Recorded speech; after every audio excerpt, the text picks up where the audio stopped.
Back to new video of this YouTube channel, जिसमें हम लोग पढ़ने वाले हैं क्लास 12 के फिजिक्स न्यूमेरिकल। तो चलिए शुरू करते हैं। क्वेश्चन ने रखा आपको वैद्युत द्विध्रुव तथा विद्युत द्विध्रुव आघूर्ण के अर्थ समझाइए। ये आपका थ्योरी बेस्ड क्वेश्चन है, इसको आप खुद लिखेंगे। उसके बाद है किसी वैद्युत द्विध्रुव में +20 माइक्रोकूलम और -20 माइक्रोकूलम के आवेश 1.0 सेंटीमीटर दूरी से विभेदित है, ठीक है। और द्विध्रुव के ध्रुव से 1 मीटर दूर किसी अक्षीय बिंदु पर विद्युत क्षेत्र की तीव्रता आपको ज्ञात करनी है।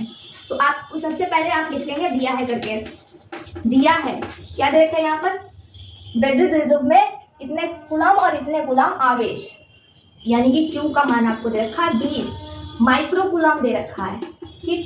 इधर देखा 20 माइक्रोकूलम, सी लिख लो इसको। माइक्रो का मतलब क्या होता है, 10 की घात -6। अगर मिली होता है तो -3 लगाते हैं, अगर नैनो होता है तो -9 लगाते हैं, और अगर पिको होता है तो -12 लगाते हैं, ठीक।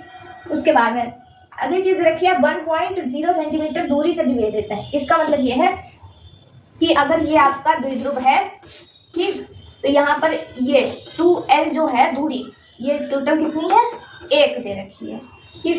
तो 2L का मान दे रखा है आपका कितना, 1.0 सेंटीमीटर।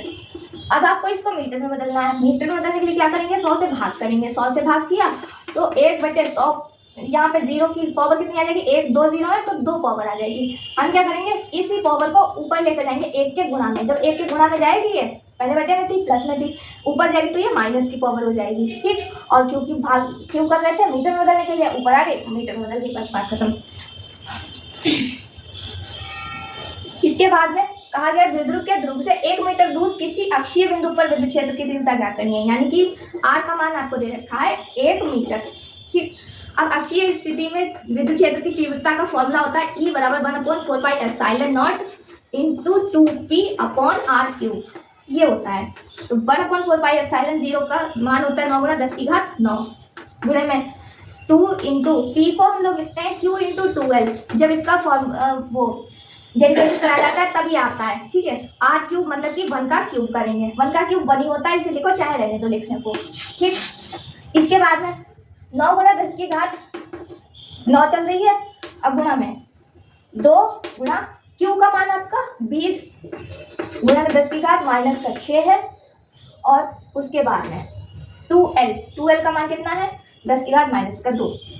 1 तो हमने लिखा ही नहीं, 1 लिखो चाहे ना लिखो, गुणा में तो वो 1 ही हो जाएगा, अपॉन में 1 चल रहा था, लिखो चाहे ना लिखो, बात एक ही है, ठीक। यहाँ से देखो, इसको हम लोग 9 दूनी 18 लिखेंगे, गुणा 2 लिखेंगे, गुणा में 10 लिखेंगे। 20 को 2 × 10 लिखा है, ठीक। उसके बाद अब यहाँ पर 10 की घात कितनी दे रखी है, 9 दे रखी है, और -6 ये वाली और -2 ये वाली, ठीक। तो टोटल कितनी हो गई, 18 दूनी 36 लिखेंगे इसको, गुणा में 10 की घात ये वाली, ये वाला 10 है, 2 × 10 वाला, ठीक। और गुणे में 10 की घात ये कितनी चल रही है, 2 और 6, माइनस माइनस प्लस करेंगे, लेकिन चिन्ह बड़ी संख्या वाला आएगा, 9 -8 कितना बचा, 36 गुणा 10 की घात 1 है ये, और इसमें से माइनस कर दो, कितना आ जाएगा, ये 1 बचा, ठीक। 1 ये कितने हो गए, 2 हो गए। 36 गुणा 10 की घात 2, ये आपका क्या निकल रहा था, विद्युत क्षेत्र की तीव्रता। इसका मात्रक होता है न्यूटन पर कूलम। तो इस तरह से आप इस क्वेश्चन को सॉल्व करेंगे। उम्मीद करते हैं क्वेश्चन समझ में आ गया होगा। अगर वीडियो समझ में आया तो लाइक कीजिएगा, चैनल पर नए हो तो सब्सक्राइब जरूर कीजिएगा। आपसे मिलते हैं एक और नए वीडियो के साथ, तब तक के लिए धन्यवाद।